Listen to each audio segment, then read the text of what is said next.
to the hospital even before the insurance company has completed their verification of your coverage. So you don't want to have treatment being held up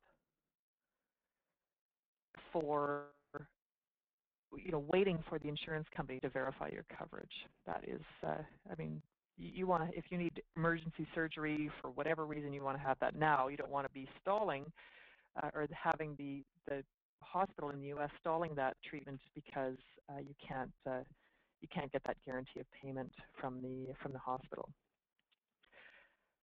And of course, you'd like to have a insurance policy that will allow you to go to an urgent care clinic or an independent lab of your choosing. You don't want to have to be bound by certain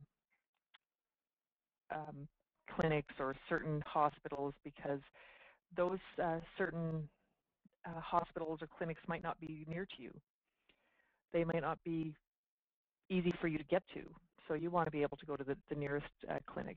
Now, that said, just a side note here, urgent care clinics in the U.S., now our equivalent to that in Canada is like a minor emergency clinic.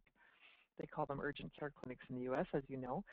But sometimes, because the healthcare is set up differently in the U.S., sometimes urgent care clinics, they won't take insurance because they're not required to. They've got no big brother looking down their neck and saying, oh, you've got to do this or you've got to do that. They can do whatever they want in the U.S. They're not governed by anybody. They're not answering to anybody. And so if an urgent care clinic decides they don't want to be bothered with Canadian travel insurance, they might not accept your insurance if you walk in there. So it's up to you. If you go there anyways, you can get reimbursed for your treatment. Most insurance companies will allow you to, provided you still have to call them and advise them of the claim, but then you would just get reimbursed for that rather than having it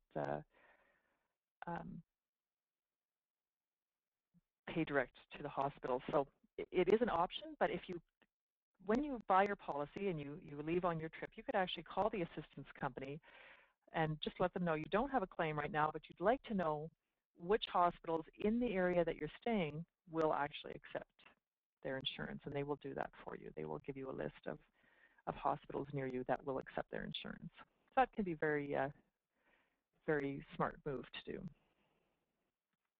And of course, you want an insurance company to provide assistance to you, such as message relay to your family, medical case management. Now, what I mean by medical case management is that you want to make sure that the treatment